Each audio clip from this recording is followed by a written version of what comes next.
दोस्तों, कुछ टाइम पहले ही one of my favourite book of all time Can't Hurt Me की बुक समरी मैंने अपलोड करी थी अपने चैनल पे। ना वो बुक में डेविड गॉगिंस की कई सारी अमेजिंग बातें और लेसन मैंने शेयर करी जो लोगों को बहुत ही ज्यादा पसंद आई। कई सारे लोगों ने उसे one of my best video भी कहा और बहुत सारे लोगों ने ये रिक्वेस्ट भी करी कि मैं उसका सेकंड पार्ट लाऊं। नाउ फॉर्चुनेटली डेविड गॉगिंस की एक सेकंड बुक आई है, नेवर फिनिश्ड। सो आज मैं आपके साथ उसी बुक की समरी देने वाला हूँ। कई सारी अमेजिंग स्टोरीज उस बुक की मैं शेयर करूंगा, लेसन्स जो आपको अनस्टॉपेबल बनने में बहुत हेल्प करेंगी। बट उससे पहले अगर आपने पार्ट 1 नहीं देखा है तो वो आई बटन और डिस्क्रिप्शन से जाके देख लो ताकि आपको और ज्यादा अच्छा कॉन्टेक्स्ट मिल जाए। बट अगर आपने नहीं देखा है तो भी कोई इशू नहीं है, ये लेसन्स कंप्लीटली डिफरेंट है, स्टोरीज कंप्लीटली डिफरेंट है। So let's start.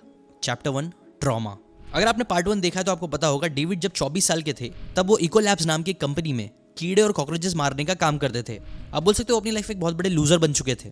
उनका वेट 134 kg तक पहुंच गया था और उनका जो सेल्फ एस्टीम था वो पहले से भी और बुरा चल रहा था, जिसकी वजह से जब भी वो अपने गोल्स पे काम करने के लिए आगे बढ़ते थे और जब सिचुएशन जरा भी टफ हो जाती थी तो वो गिव अप कर देते थे। ना इसके पीछे का one of the biggest reason था, डेविड बोलते हैं, उनका चाइल्डहुड। बचपन में डेविड के जो डैड थे वो उनकी मॉम और उनको बहुत ज्यादा मारते थे, इतना कि कई बार खून निकल जाता था। एक स्पेसिफिक इंसिडेंट डेविड को बहुत अच्छे से याद है जब उनके डैड ने उनकी मॉम का बाल पकड़ के उन्हें सीढ़ियों से नीचे घसीटा था और बहुत मारा था। ऐसे कई सारे छोटे बड़े इंसिडेंट्स बचपन में उनके साथ बहुत हुए थे। कई सारा मेंटल और फिजिकल अब्यूज किया गया था उनके ऊपर, जिसकी वजह से ही वो इमोशनली एकदम अनअवेलेबल हो गए थे। आप बोल सकते हो मेंटली वो बहुत ज्यादा टूट चुके थे। उनका सेल्फ एस्टीम और कॉन्फिडेंस ना के बराबर बचा था और यही रीजन था जिसकी वजह से वो अपनी लाइफ में बहुत स्ट्रगल कर रहे थे। बट स्टिल फिर एक दिन उन्होंने डिसाइड करा कि वो अपनी जिंदगी को बदलेंगे। उन्होंने अपनी जिंदगी की रिस्पॉन्सिबिलिटी खुद लेना स्टार्ट करी। कंप्लेन करने के बजाय अपने आप को चेंज करने पर फोकस करा। अकाउंटेबिलिटी मिरर वाला कॉन्सेप्ट यूज करना स्टार्ट करा जो मैंने पिछले वीडियो में बताया था। बट उसके साथ साथ भी उन्होंने और भी बहुत सारी चीजें करी थी जिसने उन्हें बहुत ज्यादा हेल्प करी थी। जैसे कि फॉर एग्जाम्पल उन्होंने अपने आप को ट्रांसफॉर्म करने के लिए डार्क एनर्जीज का यूज करना स्टार्ट कर दिया था। Chapter 2, dark energies, how he used dark energies. David Goggins ने जोए रोगन के एक पॉडकास्ट में रिवील करा था कि जब उन्होंने स्टे हार्ड इस नाम के अंडरगारमेंट्स रिलीज करे थे तब कमेंट्स में उन्हें बहुत ज्यादा गालियां लोग दे रहे थे, अब्यूज कर रहे थे। ऐसे ही जब उन्हें लेग इंजरी हो गई थी और उसके पिक्चर्स जब उन्होंने सोशल मीडिया पे अपलोड किए थे तब काफी लोग मन ही मन मुस्कुरा रहे थे, कमेंट्स पास कर रहे थे कि अब क्या हो गया वर्ल्ड्स टफेस्ट को, अब क्या करेगा ये। नो मैक्सिमम लोग अगर ऐसे कमेंट्स पढ़ लेंगे तो वो नेगेटिव हो जाएंगे और कोई एक्शन ही नहीं लेंगे। लेकिन डेविड ऐसे नहीं थे। उन्होंने क्या किया कि उन्होंने इस हेटफुल कमेंट्स को अपने रिकॉर्डर में रिकॉर्ड कर लिया और जब भी वो रन्स पे जाते थे तब वो उन्हीं ऑडियो को बार बार सुनते थे, जिसकी वजह से उन्हें एक डार्क एनर्जी मिलती थी और इस एनर्जी का हेल्प से वो एक्स्ट्रा माइल्स भागते थे अपने हेटर्स को ये प्रूफ करने के लिए कि he is the toughest man on the planet. आपने शायद ये वीडियो भी उनका देखा होगा, नहीं देखा तो देखो, जहां वो ये बोलते हैं कि who is gonna carry the boats, अपने हेल वीक को याद करते हुए। Good, 22. Who's gonna carry the boats and the logs? That's you, buddy.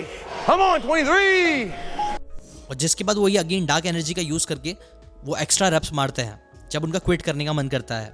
Now dark energy का यूज करने के साथ साथ वो एक और चीज का यूज करते हैं अपनी लाइफ में आगे बढ़ने के लिए, जिसे बोलते हैं the 1 second rule. Chapter 3, 1 second rule. शायद आपको पता होगा डेविड ने कई सारे मैराथन्स भागे थे, कई सारी रेसेस भागी थी, ऐसी रेसेस जो कई बार एथलीट्स लोग भी नहीं भाग पाते हैं। 100 miles विद इन 24 hours और कई सारी रेसेस जैसा मैंने पिछले वीडियो में बताया था। बट आपको ये फैक्ट पता है कि डेविड ने ये सारी चीजें करी थी बिना उन्हें ये पता हुए कि उनके हार्ट में एक होल था, जिस चीज का उनको अंदाजा भी नहीं था। ना ये चीज को डेविड गॉगिंस काफी ज्यादा नजरअंदाज करते थे। बट ये बात भी सच है कि अगर आपकी बॉडी आपको कुछ कह रही है, कुछ गड़बड़ है और फिर भी आप उसे नजरअंदाज करके आगे बढ़ते ही जा रहे हो तो कभी ना कभी हो सकता है कि वो चीज कैचअप करेगी। और यही चीज हुई फिर डेविड के साथ। जब वो अपनी वाइफ के साथ क्रिसमस सेलिब्रेट कर रहे थे अपने घर में तब अचानक ही उनकी ब्रीदिंग और उनके पल्स काफी ज्यादा हाई हो गए और उनके चेस्ट में इमेंस पेन होने लग गया। तब उन्हें तुरंत हॉस्पिटल लेके जाया गया जहां डॉक्टर्स ने उन्हें बताया कि उन्हें एट्रियल फिब्रिलेशन नाम की एक हार्ट की बीमारी है, जिसकी वजह से उन्हें काफी रेस्ट की जरूरत पड़ेगी। न ये खबर मिलने के बाद 5 हफ्ते तक डेविड ने रेस्ट लिया। बट 5वें हफ्ते ही उन्हें रियलाइज होने लग गया कि वो अब एक सॉफ्ट इंसान बनने लग गए हैं, क्योंकि उनकी ट्रेनिंग बंद हो चुकी थी और कंफर्ट और लग्जरी उनके ऊपर हावी हो रही थी जो उन्हें एक वीक इंसान बना रहा था। तभी उनके फ्रेंड का एक मेल आया उनको कि क्या तुम 100 miles लीडविल रेस में हिस्सा लोगे।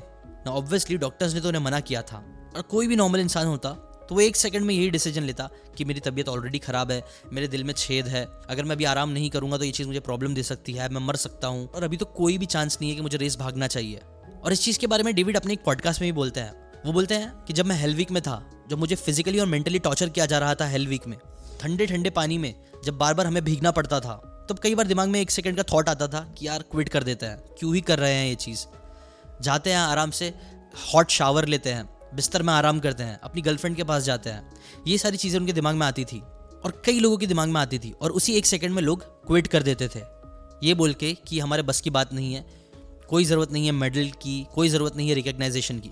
लेकिन उस एक सेकंड में डेविड बोलते हैं कि मैं ये सारी चीज़ें सोचने के बजाय फिजिकली पेन में तो रहता था, बट मेंटली अपने आप को कंफर्ट देता था, कि मेंटली वो एक सेकंड के लिए रिलैक्स करते थे। ये सोचते थे कि ऑलरेडी वो गर्म जगह पे है, और फिर वो थोड़ा सोचते थे क्या मुझे सच में क्विट करना चाहिए, बिकॉज मैं अभी क्विट कर दूंगा तो आम लोगों में और मुझ में कोई फ़र्क ही नहीं बचेगा। तब वो मेडल्स और उन रीजंस के बारे में सोचने लग जाते थे, जिन रीजंस की वजह से वो इतना सब कुछ झेल रहे थे अपनी ज़िंदगी बदलने के बारे में। और फिर वो एक सेकंड में क्विट करने के बजाय ये डिसाइड करते थे काम होके कि नहीं, मुझे आगे बढ़ना है, मुझे एक्स्ट्रा ऑर्डिनरी बनना है। और यही है वो 1 सेकंड रूल जो डेविड गॉगिंस कई बार अपनी लाइफ में फॉलो करते हैं।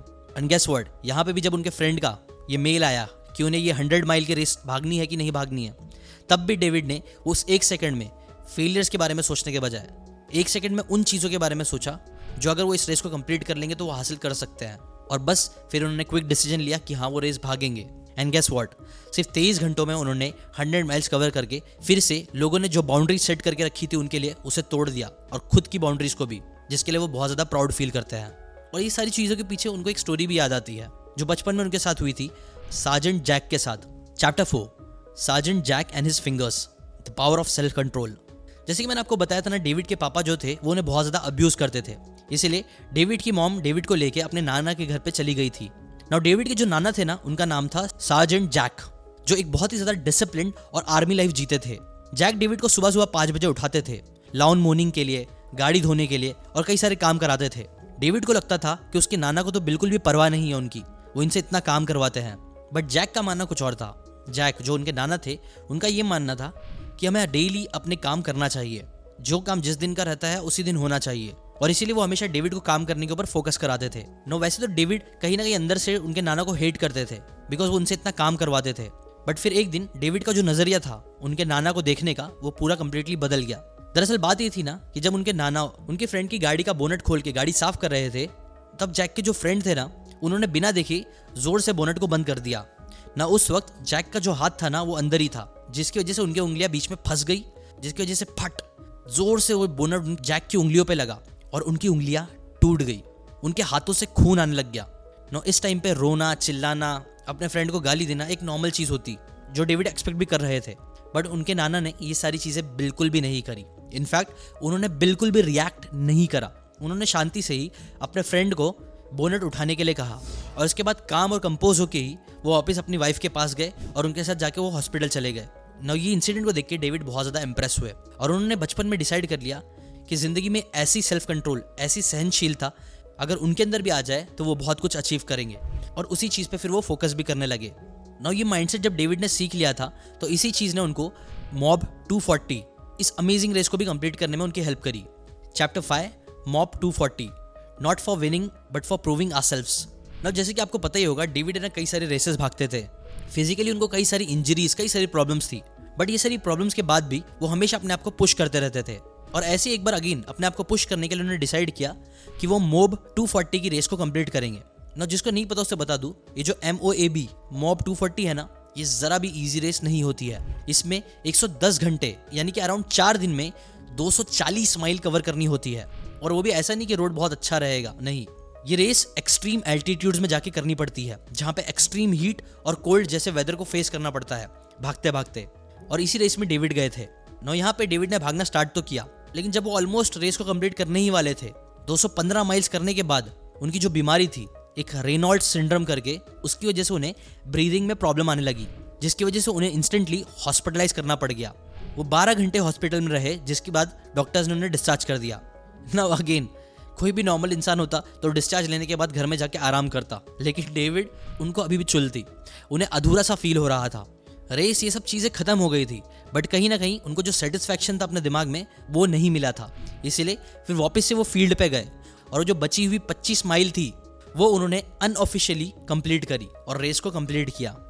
इस चीज़ के लिए उनका नाम तो नहीं हुआ, बट वो चीज़ ने उन्हें और बहुत ज़्यादा कॉन्फिडेंस फील कराया, और अगले साल फिर वो उन्होंने और ज़्यादा अच्छे से प्रिपेयर किया और उसी मॉब 240 को ऑफिशियली भी कंप्लीट करके दिखाया।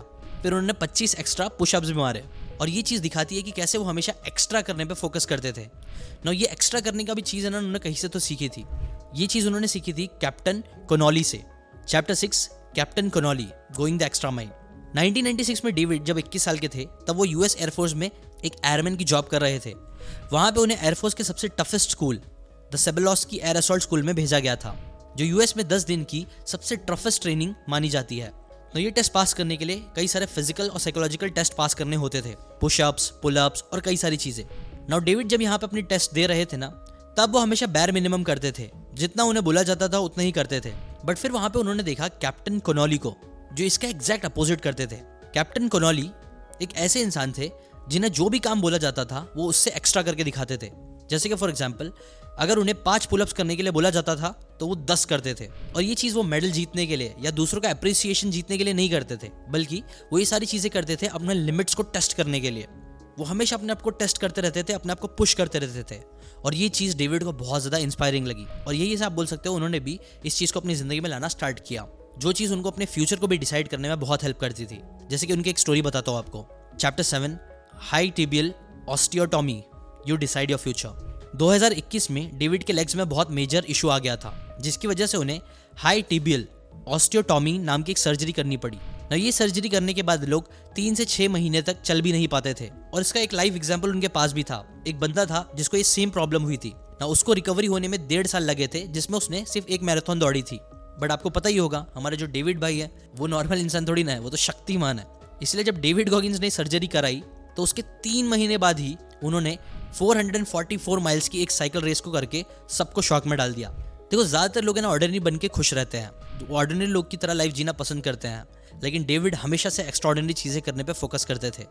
और यही फोकस, यही अपने आप को चैलेंज करना, अपने आप को टेस्ट करते रहना ही उन्हें अपने आप को जल्दी रिकवर करने में और बड़ी बड़ी चीज़ें अचीव करने में हेल्प करता था।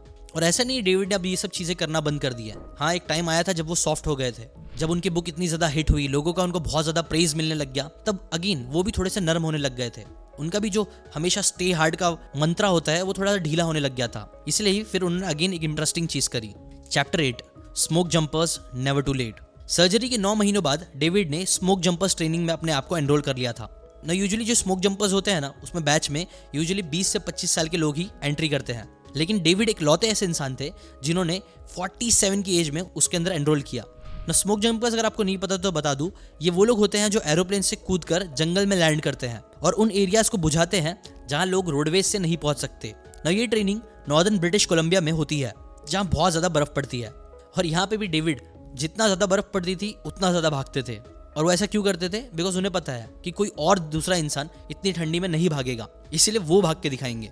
और यही उनका एटीट्यूड था, जिसकी वजह से 2022 में डेविड ने स्मोक जंपर्स के एग्जाम्स को भी क्लियर करा and now he has become official smoke jumper. देखो दोस्तों, डेविड गॉगिंस ने इतनी सारी अमेजिंग चीज़ करी है, इतना सारी एक्स्ट्रा ऑर्डिनरी चीज़ करी है, जिसकी वजह से हम नॉर्मल इंसान तो सोच भी नहीं सकते हैं। बट अगेन उन्होंने ये सारी चीज़ें करी, उसके पीछे ये सारे लेसन है जो मैं भी एक एक करके रिवाइज करूंगा। फर्स्ट, उन्होंने अपने ट्रॉमा से अपने आप को विक्टिम बनाने के बजाय खुद रिस्पॉन्सिबिलिटी ली अपने आप को चेंज करने के लिए। सेकंड, उन्होंने डार्क एनर्जी जो उनकी तरफ आ रही थी उसका भी यूज़ करना सीखा अपने आप को आगे बढ़ाने के लिए। थर्ड, उन्होंने 1 सेकंड रूल को फॉलो किया, जहां 1 सेकंड में मैक्सिमम लोग फेलियर की तरफ, कंफर्ट की तरफ जाते हैं, उसी 1 सेकंड में उन्होंने अपने आप को शांत करके टफ रहने के डिसीजन पे फोकस किया। फोर्थ, उन्होंने पावर ऑफ सेल्फ कंट्रोल सीखा सर्जेंट जैक से। फिफ्थ, वो सिर्फ जीतने के लिए चीज़ें नहीं करते हैं, वो अपनी लिमिट सेट करने के लिए, अपने आप को प्रूफ करने के लिए चीज़ें करते हैं, जो आपको भी करना चाहिए। सिक्स्थ, कैप्टन कॉनॉली की स्टोरी से वो बोलते हैं कि हमेशा अपने आप को एक्स्ट्रा पुश दो। जहां आप 10 पुशअप्स कर सकते हो, 15 करने पे फोकस करो और ऐसे अपने आप को हमेशा पुश करते रहो। सेवेंथ, ये चीज़ याद रखो कि आपका फ्यूचर आप डिसाइड कर सकते हो, कोई कुछ भी बोले, लेकिन अगर आप अपने आप को पुश करने पे फोकस करोगे और अपनी बाउंड्रीज खुद सेट करोगे तो कई बार आप बहुत सारी चीज़ें कर सकते हो। 1.5 साल लेने के बजाय आप 3-4 महीने में भी ठीक हो सकते हो। और लास्ट याद रखो, इट्स नेवर टू लेट। भले से आपकी एज, टाइम कितना भी बुरा चल रहा हो, कुछ भी चल रहा हो, अगर आज भी आप इन सारी चीज़ों को करना स्टार्ट करोगे तो ये चीज़ पक्का आपको लाइफ में बहुत आगे लेके जाएगी। बस यही थे कुछ लेसन नेवर फिनिश्ड इस बुक से। बस अगर आपको ऐसी इंटरेस्टिंग बुक की बातें सीखते रहनी है तो चैनल को सब्सक्राइब करके बेल आइकन जरूर दबाओ। हम लोग ऐसे ही फ्री में आपके लिए बुक्स पढ़ के उसकी समरीज लेके आते रहेंगे, ताकि आपको बिना बुक पढ़े बुक की अमेजिंग नॉलेज फ्री में मिलती रहे। अगर आपको ये वीडियो जरा भी पसंद आया होगा तो प्लीज़ लाइक करके अपना सपोर्ट जरूर दिखाओ यार। आपके लाइक से हमारा मोटिवेशन बढ़ता है। कमेंट करके एंगेज भी जरूर करो हमारी इस बुक कम्युनिटी में। आपको ये बुक कैसी लगी, क्या आपने ये बुक पढ़ी है या पढ़ने का सोच रहे हो? इसके लिंक मैं डिस्क्रिप्शन में भी डाल दूंगा इस बुक की। और शेयर करो इस वीडियो को उन सभी लोगों के साथ जो लोग बहुत ज़्यादा नरम होते जा रहे हैं अपनी ज़िंदगी में, जो कि सच बोलो तो मोर देन 90% लोग के साथ हो रहा है। अपने फ्रेंड्स एंड फैमिली मेंबर्स के साथ शेयर करो जिन्हें स्टेइंग हार्ड इस मोटो को समझने की ज़रूरत है। अभी के लिए इतना ही, मिलते हैं नेक्स्ट वीकेंड डे मतलब संडे एक नई बुक समरी के साथ। Till then bye bye.